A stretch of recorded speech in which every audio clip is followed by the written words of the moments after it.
So it is my great pleasure. It's an unexpected pleasure, but it's a great pleasure. To introduce the Mid-Career, Mario and Christy M. Jackson Mid-Career Award from the Criminal Society. And this year the awardee is Colleen Hansel, who is a geochemist working a lot with bugs.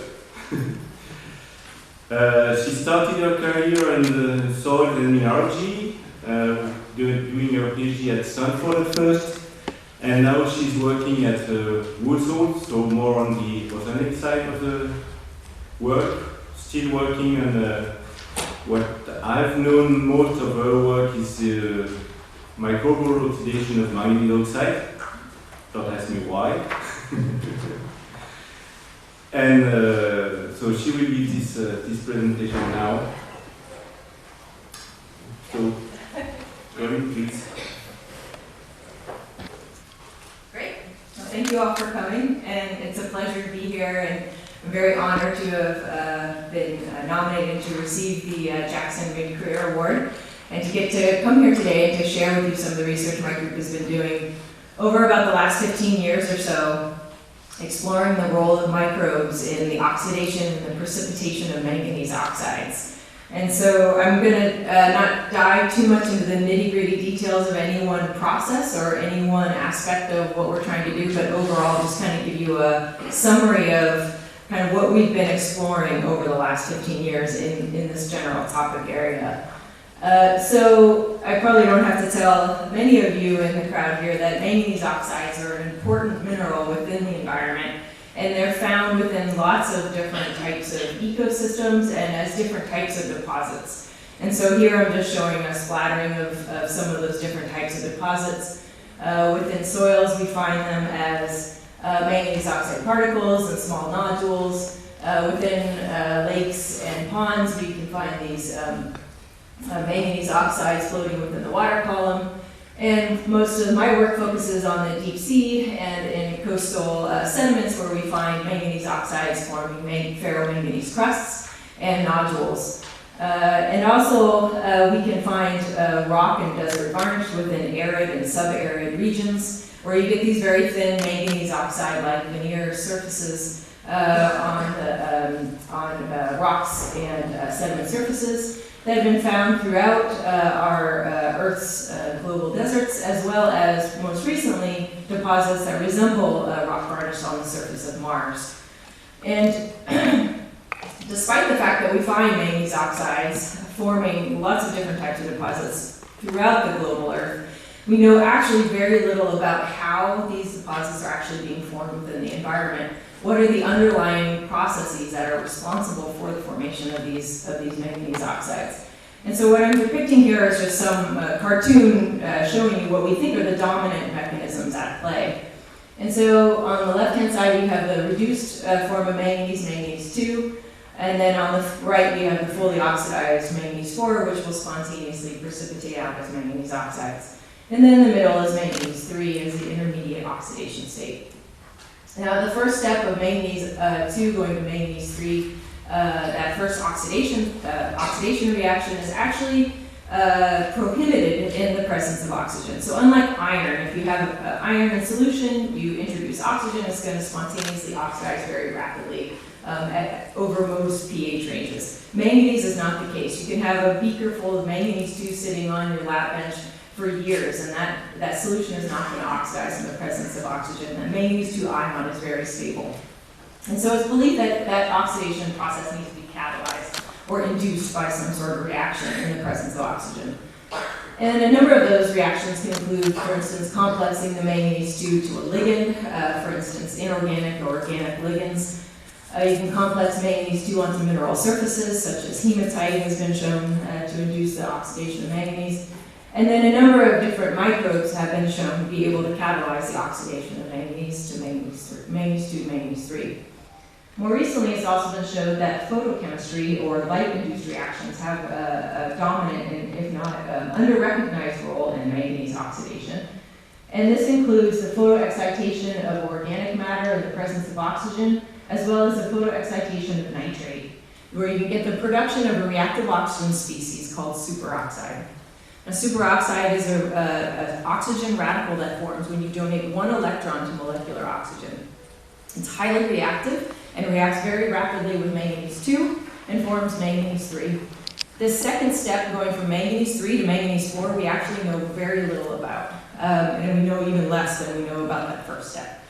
So manganese 3 is unstable if it's not complex to a ligand, so it can actually disproportionate, so it can go to 2 and 4. Or it can actually be further oxidized by either these same oxidants or others. But again, we know very little about that process.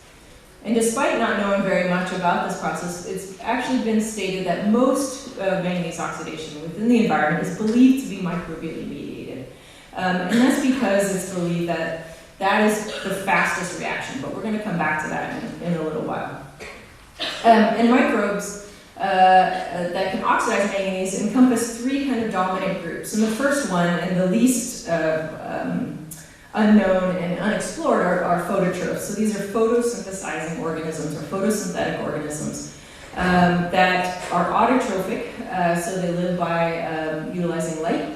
These include algae, cyanobacteria, diatoms, and these organisms, a subset of them, can actually oxidize manganese. The next group of organisms are fungi. So these are eukaryotic organisms or multicellular organisms that can oxidize manganese. And there's 2 major groups, the basidiomycota, the ascomycota, and these, both of these groups can oxidize manganese. All of you are very familiar with basidiomycota if you don't know it yet, but anytime you're walking through the woods or you walk by a degrading a piece of wood, a tree stump that's down, those are basidiomycota that are degrading that wood. They're the wood rot fungi that are degrading it, and most of the oxidation process of that carbon is actually mediated by the oxidation of manganese. So basidiomycota oxidize manganese 2 to manganese 3, and they complex the manganese 3 with a ligand, and it's that manganese 3 that is actually degrading the wood. And so this has been studied very widely within the fungal community. Some basidiomycota will actually further oxidize the manganese 3 to manganese oxide, but why that happens is not known. The other group, the ascomycota, is the group that my group has been focusing on, which are some of the organisms down here, also oxidize manganese to manganese oxides, but why they do that, we still don't really understand why. And the last group, these are still fungi. I just wanted to show some of the many faces of fungi. Unlike bacteria, which I'll show next, fungi are very beautiful, if not rather gross in some cases. They grow all over plates, onto the lab bench. They're kind of oozy, but they form these beautiful manganese oxide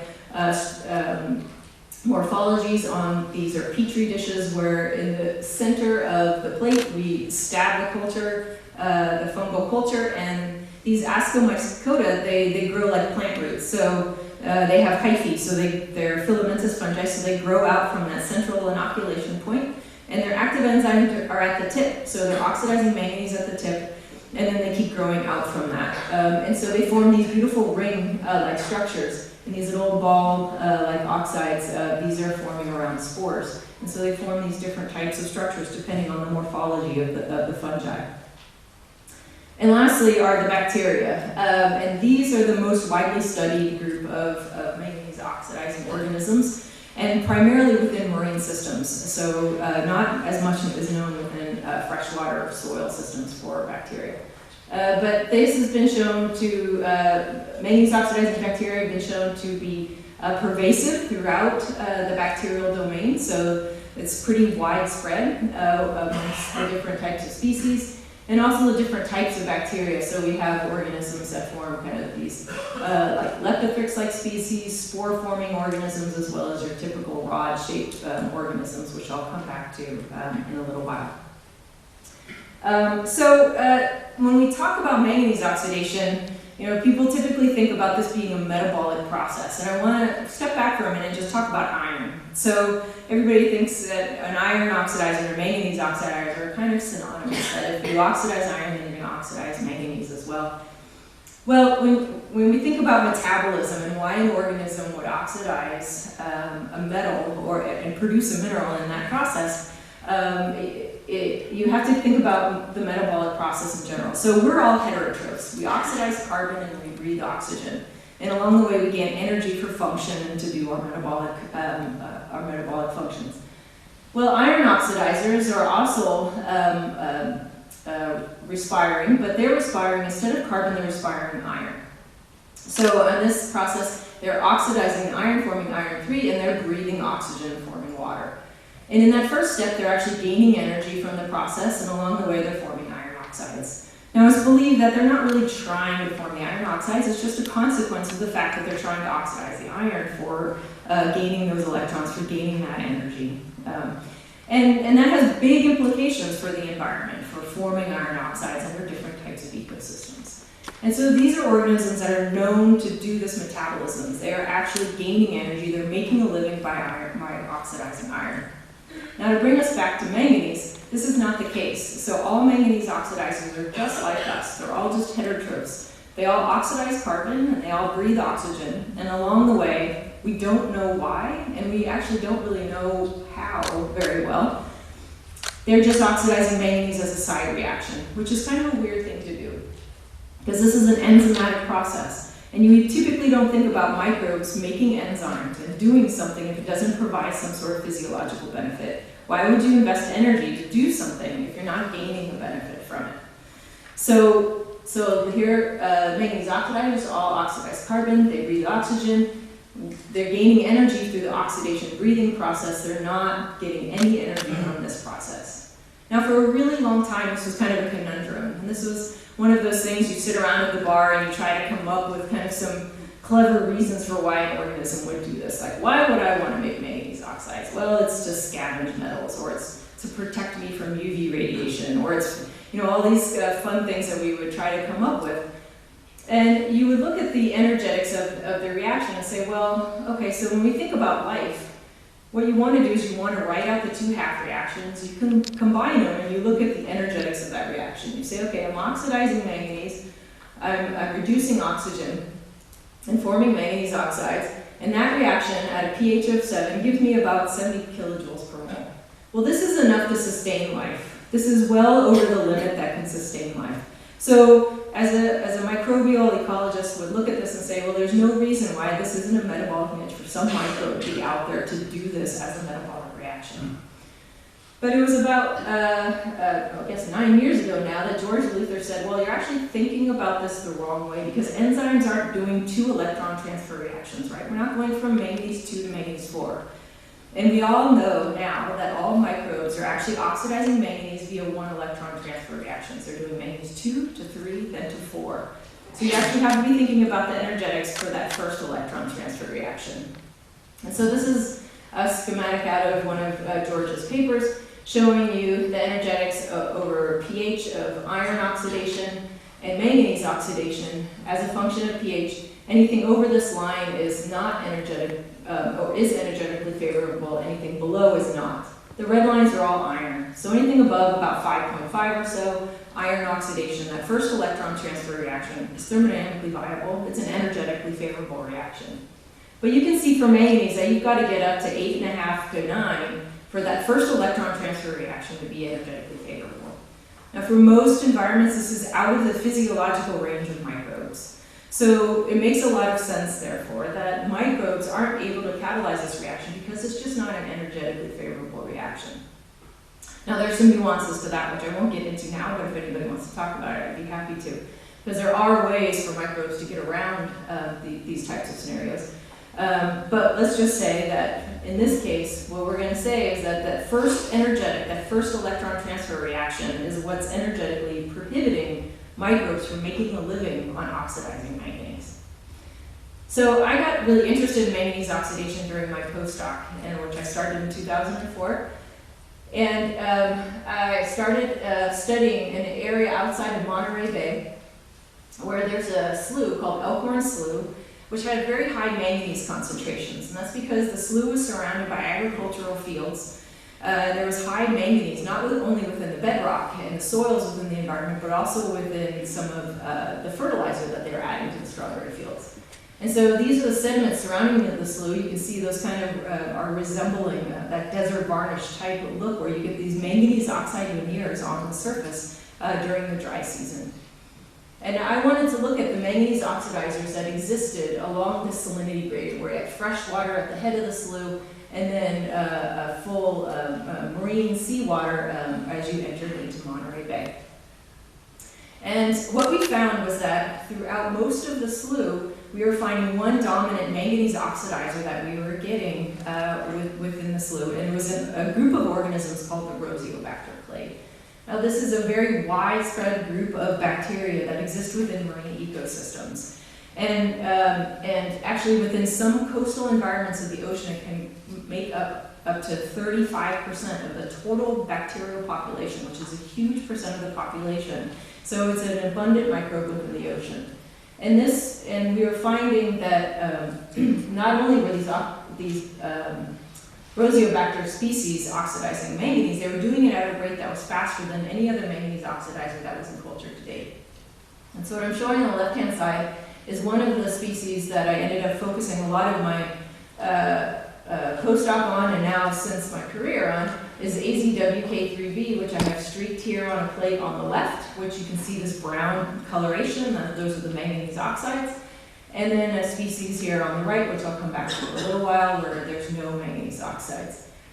This is a TEM micrograph just showing here the, kind of those nondescript, not very exciting rods that bacteria are, unlike the fungi, not very exciting.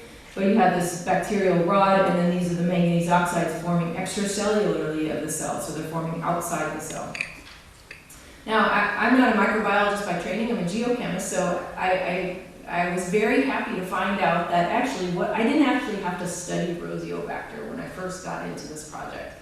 What I found was that I could actually grow Rosiobacter up in a flask. I could remove the cells, so I could either centrifuge the culture, I could filter the culture, and I'd be left with the filtrate. And the filtrate is all the soluble enzymes that were produced by the microbe. It was anything like metabolites, extracellular enzymes, anything that Rosiobacter produced while it was growing was exuded into that filtrate. And I could add manganese to that filtrate, and it oxidized manganese at the same rate and produced the same manganese oxides that were produced when Rosiobacter was present. Now, to me, that was exciting because then I didn't have to worry about the microbes. I didn't have to worry about messing with the organisms and trying to keep them alive. It also allowed me to kind of probe that filtrate to understand what are the mechanisms of manganese oxidation without worrying about messing with the physiology of the organism inside. And so to summarize, about 3 years worth of work and one postdoc later, what we ended up finding was that Rosiobacter was actually producing manganese oxides by making superoxide, that oxygen radical that I talked about earlier, outside the cell. So what I'm showing you here is a normalized manganese oxides, or the percentage of manganese oxides relative to the control. When I added an enzyme called superoxide dismutase. Superoxide dismutase is an enzyme that degrades superoxide, producing oxygen, in the presence or absence of light. So when we add SOD, we completely shut down manganese oxidation.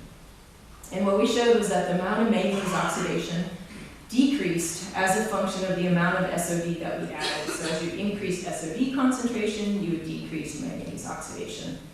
So what this told us was that there was no direct enzymatic manganese oxidation, that superoxide was the terminal oxidant. Superoxide was what was oxidizing manganese. And that what we found was that this was the same process was happening when the cells were present as was in the filtrate. So it was some sort of extracellular process.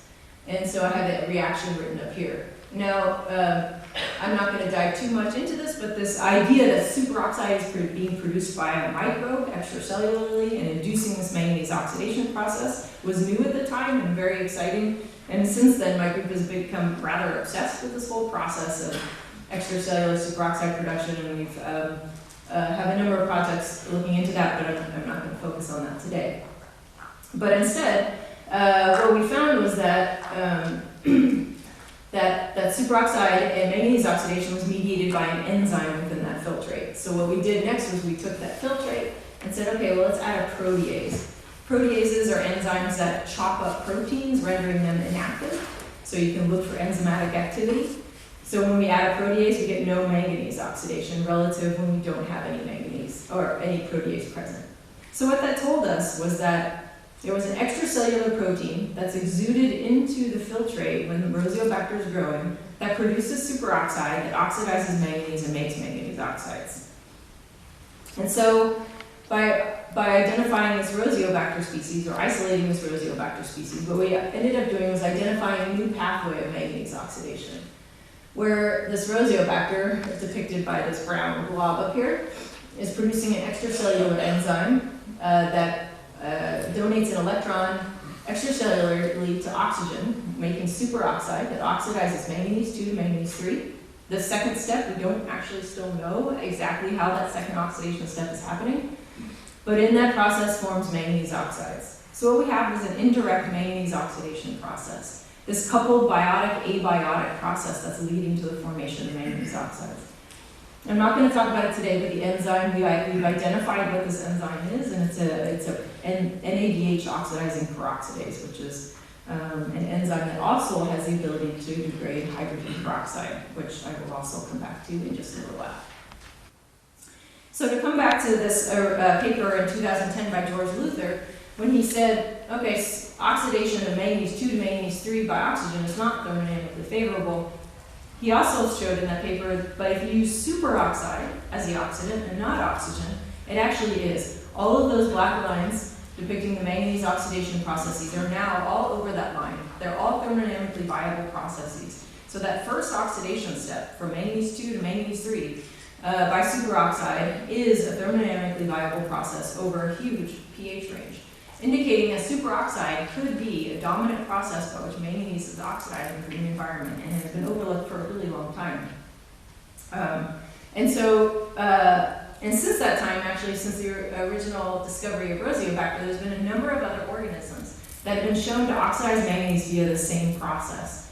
And so up on the top here, I have a number of different bacterial species. Since that time, it had been shown to also oxidize manganese by producing superoxide outside the cell.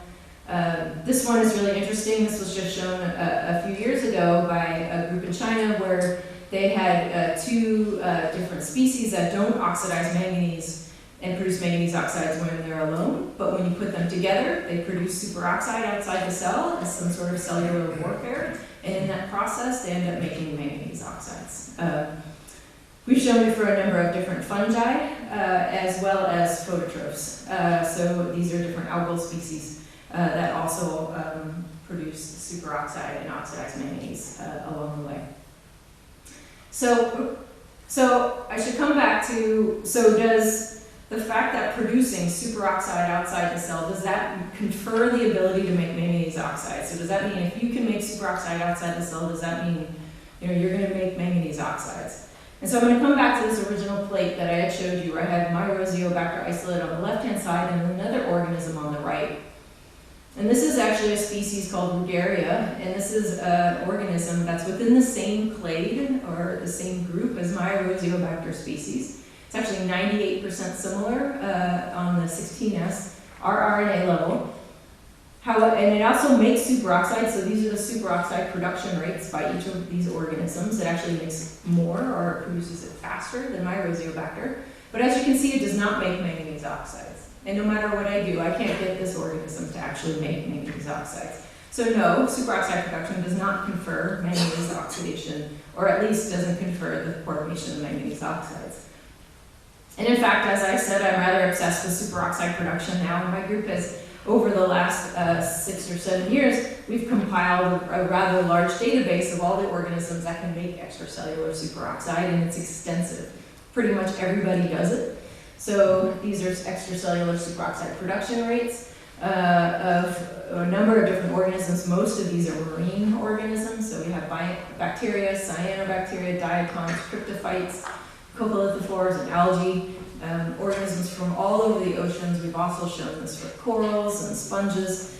This is a very widespread process. Everybody's doing it. I have lots of ideas on why that is, but I'm not going to focus on that today. But what I can tell you is that only 3 of the organisms in here, buried within the bacteria here, actually oxidize manganese and make manganese oxides.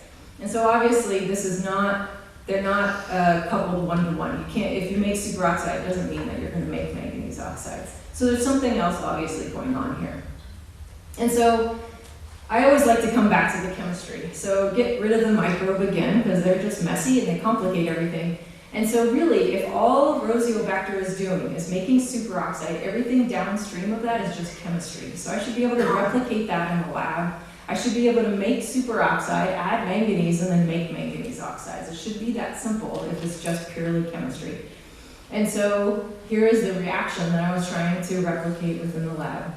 And so what we wanted to do is add superoxide at a rate that was the same rate that Rosiobacter makes it, add manganese at the same concentration and under the same conditions, so same pH, same media conditions that Rosiobacter was living in when it was oxidizing manganese.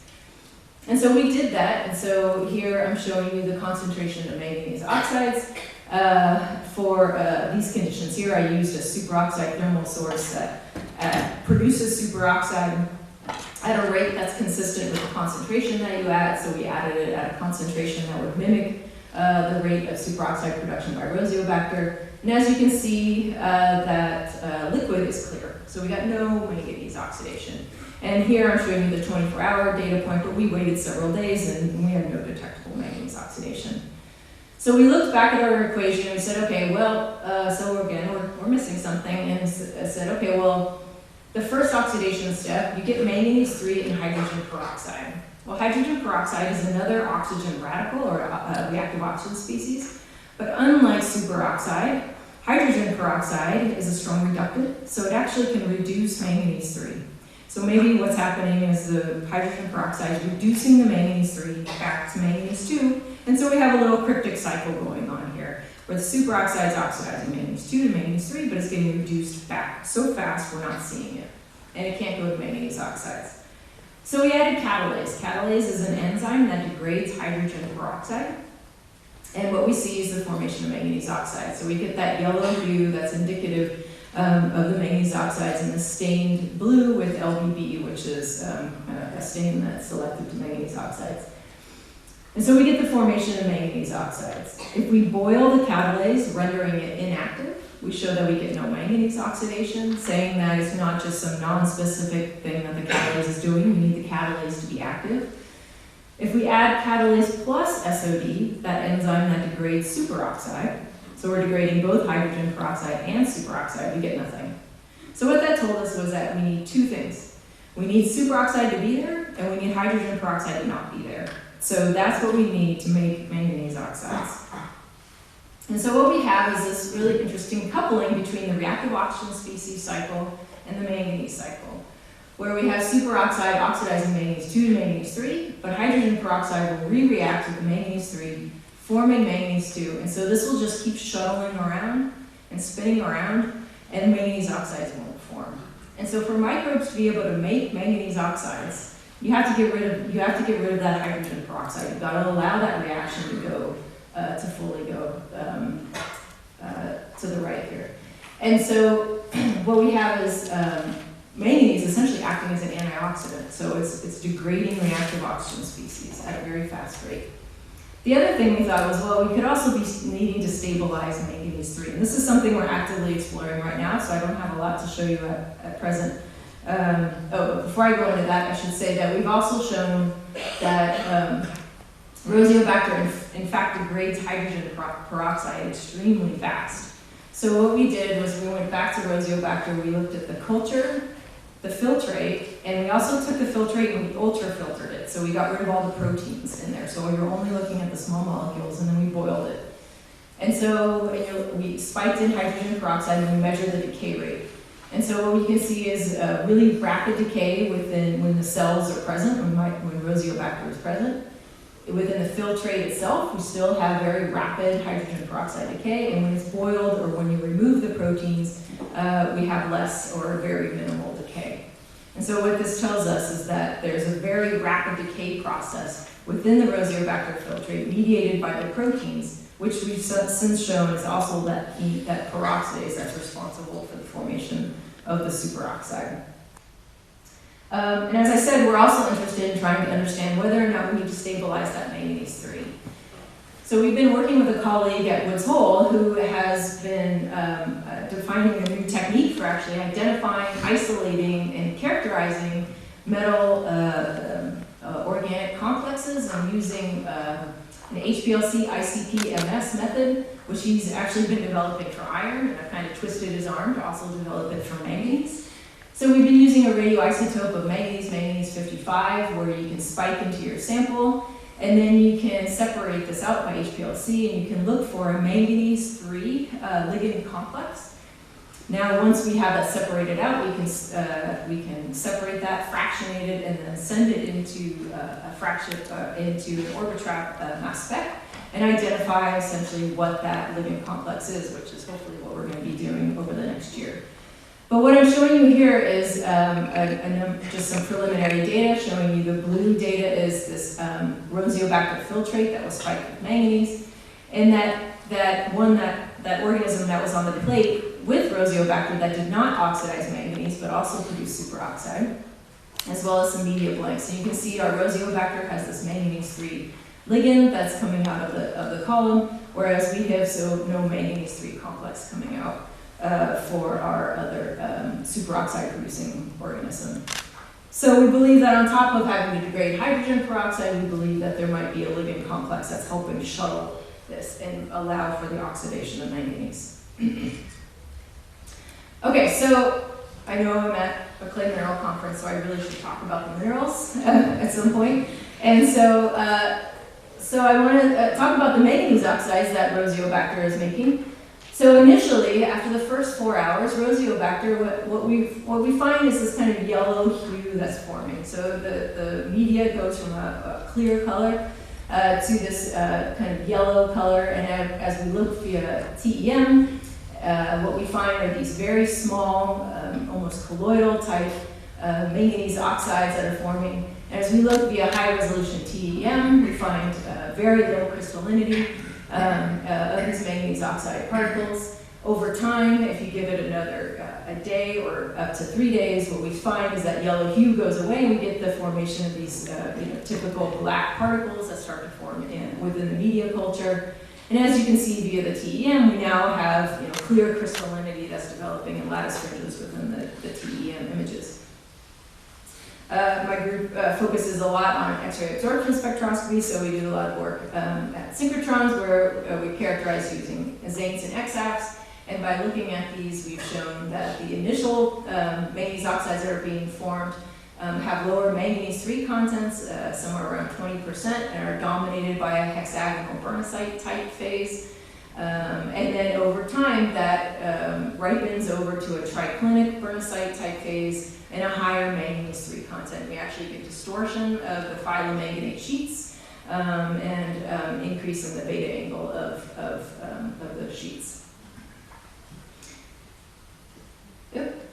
And so what we have for Rosiobacter is not only we get the formation of this hexagonal bernicite that ripens over time to this triclinic bernicite phase. So not only is Rosiobacter forming this kind of superoxide as this reactive metabolite, it's forming a mineral as a reactive metabolite.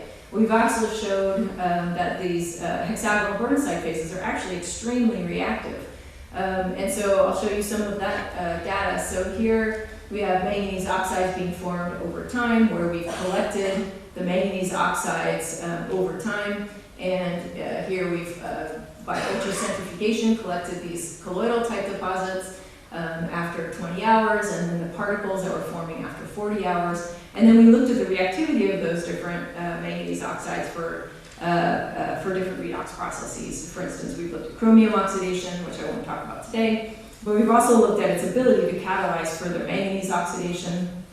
So, for instance, we've taken added manganese 2 and then looked at how much manganese was oxidized over time. So if we just look at our filtrate and add manganese, this is the rate of manganese oxidation and the amount of manganese oxides that are formed. If we add those hexagonal bernicite colloids or the particles at about this concentration here, depicted by the dotted line, you can see we get a much faster rate of manganese oxidation within those incubations. However, the particles have no reactivity, and actually we start to see dissolution of the particles over time. And so what we have is kind of this colloids contributing to the autocatalytic oxidation of manganese within those rosiobacter cultures. So we have all kinds of different processes that are going on within those cultures where we have superoxide oxidizing manganese, and we have manganese 2 reacting with the hexagonal bernicide, which is oxidizing manganese. And so we have this whole mess of all reactions that are all going on all at the same time. But I want to come back to the abiotic manganese oxides, where we have, I showed you that we had formed these hexagonal bernicide type bases within the abiotic system just by forming superoxide within the lab, and then showed that we could make manganese oxide by adding catalase. What I didn't tell you is that we never saw this ripening process. So what we would get is that kind of yellow hue of the solution, and it would never change. So no matter what I did, I raised the pH, I tried to salt it out, and I left it for many days, up to weeks, sitting on the bench, and it never ripened past this hexagonal bernicide phase. So again, we're obviously missing something in the mix. And if we look via TEM, the biotic manganese oxides again have this very low crystallinity, very small domains of diffraction. However, if we look at the abiotic, they're pretty close to amorphous. Very small domains of crystallinity within the amorphous or within the abiotic manganese oxides. And so if we look via XFs, we also see that it's hexagonal bernicide with a very, very low manganese 3 content. And so again, something else is going on here. The only thing that is different, really, between those two systems, we had superoxide, we removed the hydrogen peroxide. The only thing that was different was carbon. And so the next thing that we thought was, okay, so rosiobacter is not only producing superoxide, it's not only degrading hydrogen peroxide, but it's a microbe. So it's exuding all kinds of carbon into that media. And that carbon may be playing a role in providing a template for allowing for that aggregation process and for inducing that ripening process. So I had a student about the time who started at Woods Hole, Emily Estes, who was interested in carbon-mineral interactions, and specifically she wanted to focus on marine sediments.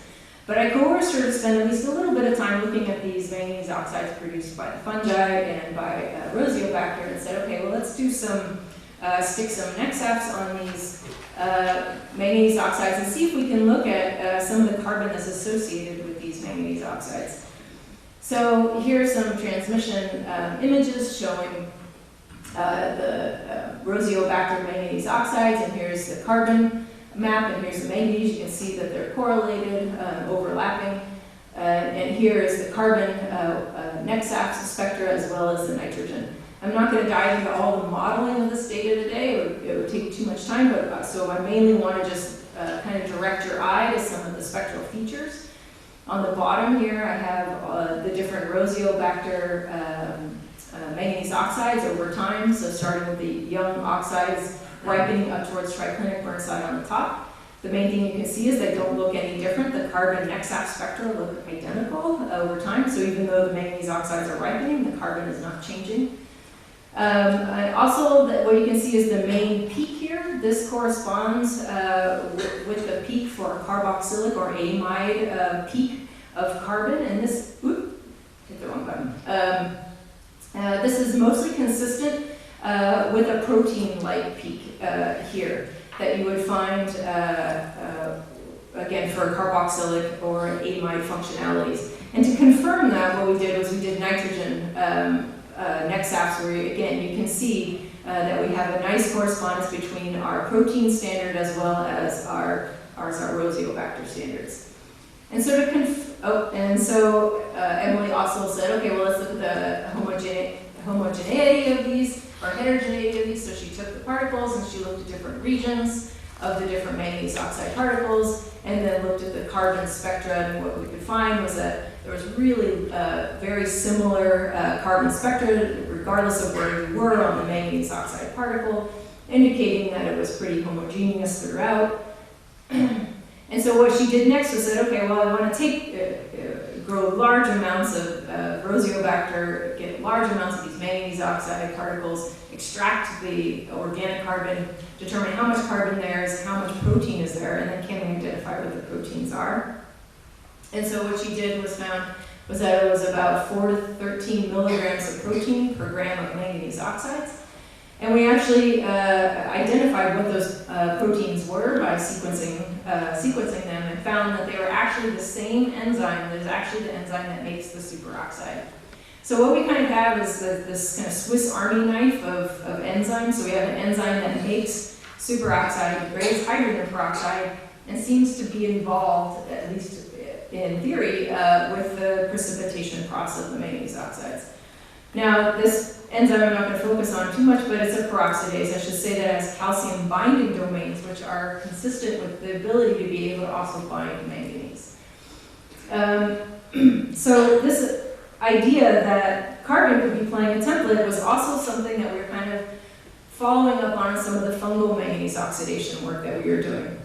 So at about the same time, we were also studying fungal manganese oxidation, and we were finding that we were getting these beautiful manganese oxides that were being formed, where we had these really beautiful patterns of manganese oxidation that showed these kind of directed crystal growth patterns, which are very consistent with growth along polymers, right? So you have these kind of directed crystal growth. I should point out that there are no microbial features underneath these manganese oxides. There aren't any fungal hyphae, there aren't any microbial cell structures. So these are just pure manganese oxides. But we believe that they're precipitated on an organic filament or some sort of polymer, and unfortunately we haven't been able to follow up on this recently.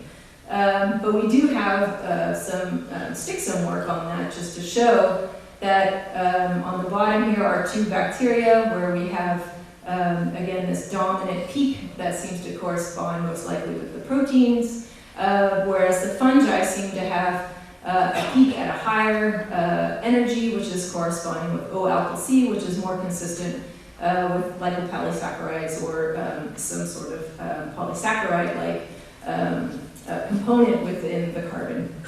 So it seems to also be more heterogeneous, so there needs to be a lot more work done in trying to understand the role of carbon within these. Now, we haven't been able to spend enough time to be able to figure out, okay, well, is the carbon just sorbing onto the surface, or is the carbon actually serving as a template? And that's something we hopefully will be able to get to in the future by doing some more high-resolution TEM work, being able to really dive into what is the role of the carbon in actually precipitating out the manganese oxide. We're actually trying to identify, we're trying to isolate that enzyme that's involved in the Rosiobacter manganese oxidation process. Unfortunately, it's a huge enzyme. It's really gigantic. It's 3,600 amino acids long. So trying to isolate that enzyme and purify that enzyme is actually quite a feat. But if we can get that isolated, then we'd actually be able to study that in isolation, be able to see whether or not we actually can make manganese oxide specifically with using just that enzyme, and if it is in fact serving as a template for manganese oxidation in these organisms. But so, just to kind of keep adding to the story, I'm always humbled by how complex these systems are. You think you have one bug in a beaker, and you have manganese, and it should be easy to figure out, and 15 years later, I'm still trying to figure it out. Maybe it's just me. But, so, you have superoxide, hydrogen peroxide, ligands, carbon templates, ripening, there's a lot going on just in one beaker and one organism. But I want to kind of end my talk showing you some new data that I'm really excited about, and for anybody who has any insight, I would love to chat about it. And I'm very excited about the idea that manganese oxides are being controlled, their formation is being controlled by the availability and the stability of manganese-3 within the environment. And so I've started focusing on two different ecosystems to try to understand whether or not I can get a good handle on what are the controls on manganese oxide formation within the environment. So I'm going to talk a little bit about the coastal North Atlantic and then the coastal Southern Ocean. The coastal North Atlantic is a high productivity environment, has a big terrestrial influence, high nutrients, as you can imagine, coming off of New York and Boston, a lot of nutrients coming in from surface water runoff. Coastal Southern Ocean, low productivity, low nutrients. Most of the nutrients that enter the Southern Ocean are coming off of the sea ice melt off of Antarctica during the austral spring. So we've been looking at manganese oxidation in these two environments For the coastal North Atlantic, I'm going to show you some data from just one of our sites, one of the stations that we looked at. They all look about the same. So I'm going to walk you through this diagram. You're looking at the water column as a function of depth. We're going down to about 50 meters, so we're on the continental shelf, so it's pretty shallow. You're looking at manganese concentrations on the y-axis. The light here means you're in the photic zone, so you're above 2% light. And then down here in the gray, you're in the aphotic zone, so you're in the dark. The blue line here is manganese 2. You can see there's just really very, very little manganese 2 in these waters, not much at all. I should point out this is your chlorophyll max, so this is where all your phototrophs are hanging out. That's where all the activity is happening. And then here's manganese 3. So you have manganese 3 kind of high throughout the water column, and then kind of starts to decrease as you get down into the photic zone. And this is the proportion of the dissolved manganese pool that's manganese 3. So most of it's manganese 3, almost all, until you get down to this little blip of manganese 2 here. Now what we care about here is the manganese oxides. You know, they're really low to none in the photic zone. And as we know, manganese oxides are photoreduced in the presence of light, so that makes sense. Yeah, hit the wrong button again. But as you get into the dark, then manganese oxides start to come up. And this is a typical profile. We see this all over the ocean. Particularly in coastal environments where we see the increase of manganese oxides in the dark. What I find particularly exciting about this profile is this. You know, we've been focusing for decades on the redox couple between manganese 2 and manganese 4. That's really what's driving the oxidation of manganese, is that 2 to 4 shunt. When really what we should be focusing on is the 3 to 4. So as manganese 3 is going away, what we're seeing is manganese 4 come up.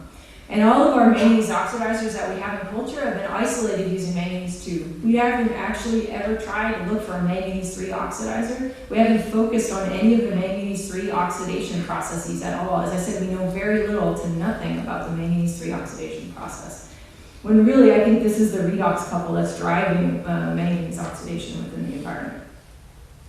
So this is our profile for the North Atlantic, and as you can tell, this is probably an area of research that I think we need to go into next, is understanding that redox couple.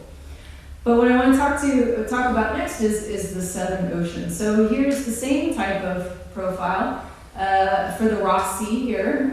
Again, this is much deeper. We're going down to about 600 meters. But again, you have your photic zone and your aphotic zone. Manganese 2, again, very unexciting. You get down to about 500 meters, you start to see manganese 2 come up. And that's because someone's fluxing from the sediments below.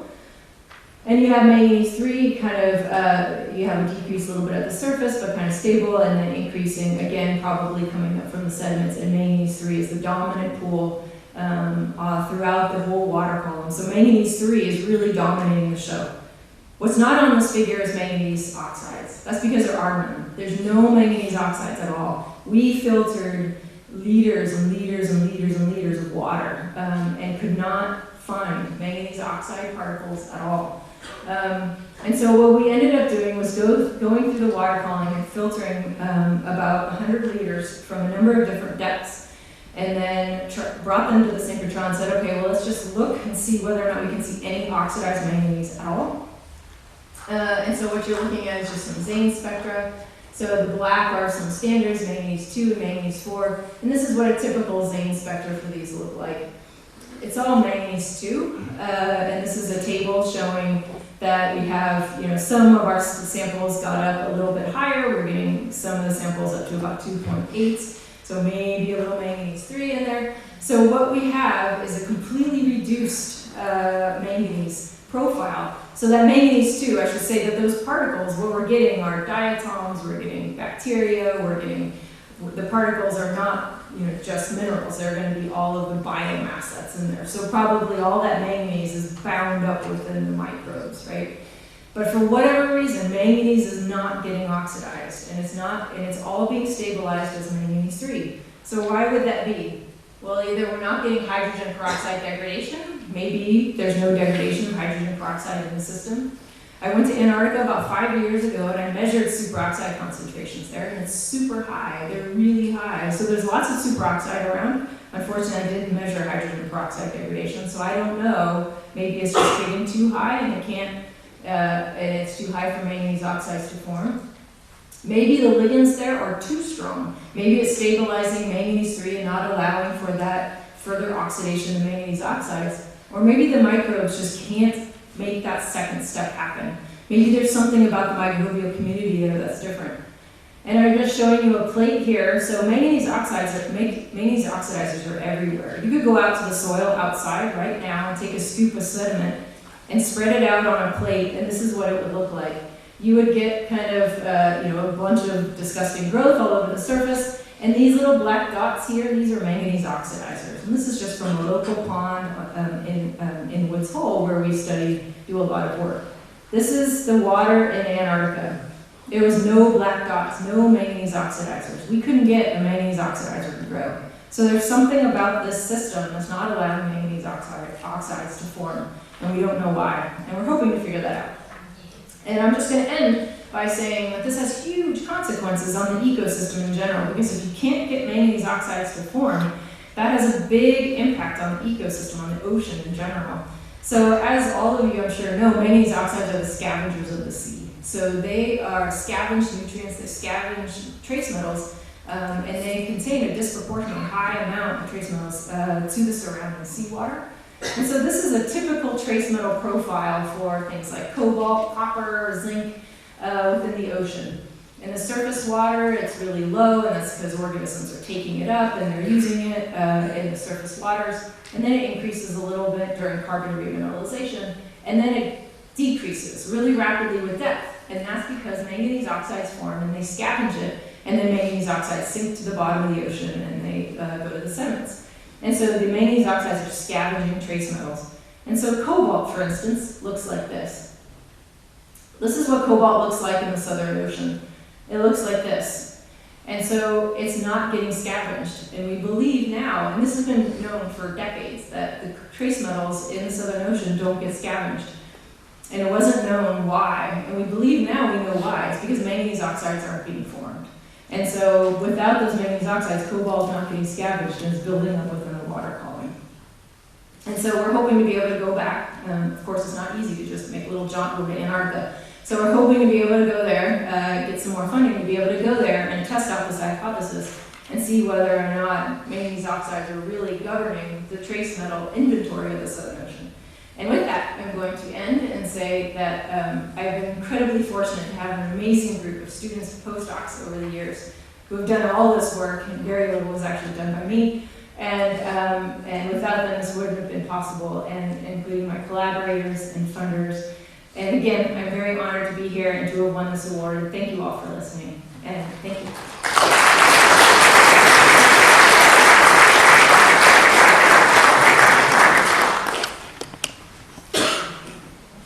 We have time for one quick question.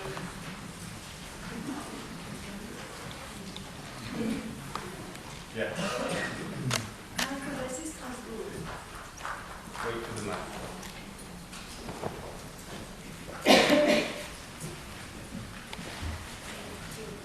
Michael Bassi, Strasbourg.